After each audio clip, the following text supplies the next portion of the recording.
we always talk about a CMMS and we always talk about garbage data in as garbage data out, right? I read one of your posts recently and it had to do with asset classification and why that's kind of the fundamentals to getting the correct data into the system. So I'm curious, what do you see most businesses getting wrong regarding asset classification? Again, what can we learn from all of the mistakes that you've seen? Well, I think in the way that I see how this operates, and certainly this could be completely off, in 20 minutes from now, somebody could post something that's an aha moment for me. But the way I see it is this: the classification of equipment drives a couple of things. You have one branch where it's the equipment class and those subclasses that drive down to attribute level.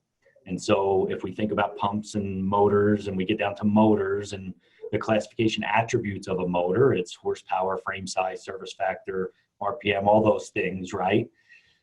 That drives one branch of the CMMS, and that allows you as a planner to order parts effectively. It allows you to create very clean descriptions inside your inventory.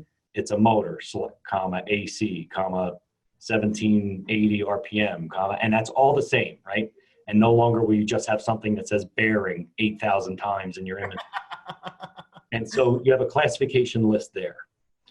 You can also have unique classification uses, such as in locations. So if you're in a facilities related organization, you can create a classification for a room that lists primary paint color, secondary paint color, ceiling tile grid size, ceiling tile number, right? And so without leaving your desk, you can effectively plan work inside those spaces. The other branch of classification drives the failure class hierarchy, or the problem cause remedy, or if you're in a different CMMS, different CMMSs call it different things. But how do you drive down to it's a pump, it leaked because I had a seal failure and I need to replace the seal. That data resides not only on the work order, and here's the one place that, as you're developing your CMMS, you might want to put on your roadmap, but it belongs at the job plan task level. Yeah. On the PM. What is this PM designed to mitigate?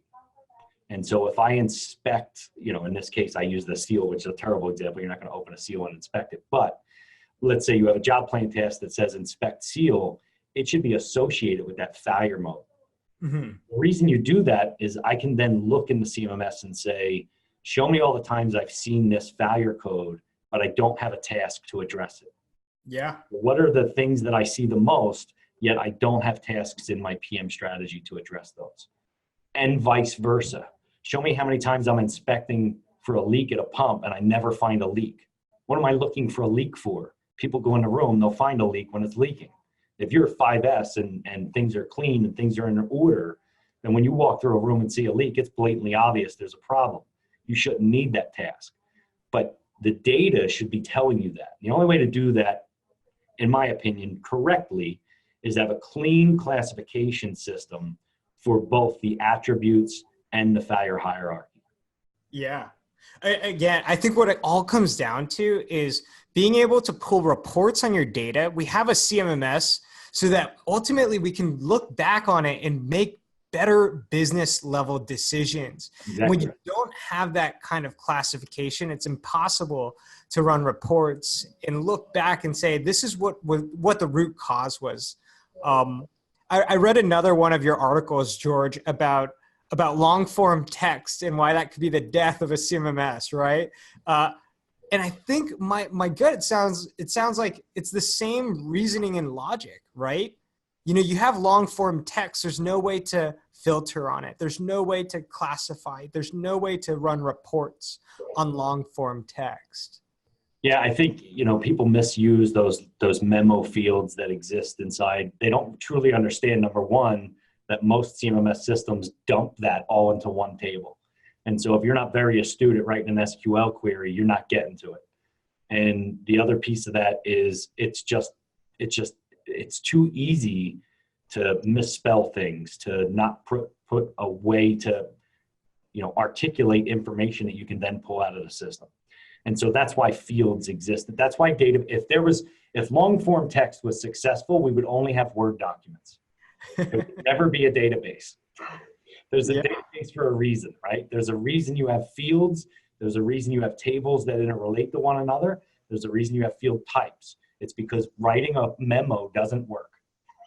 That's so Not interesting. It's such a simple thing, right? Right, George? It's like, hey, we want to classify, we want to run a report and filter on this specific asset failure mode. You can't do that with a long form text.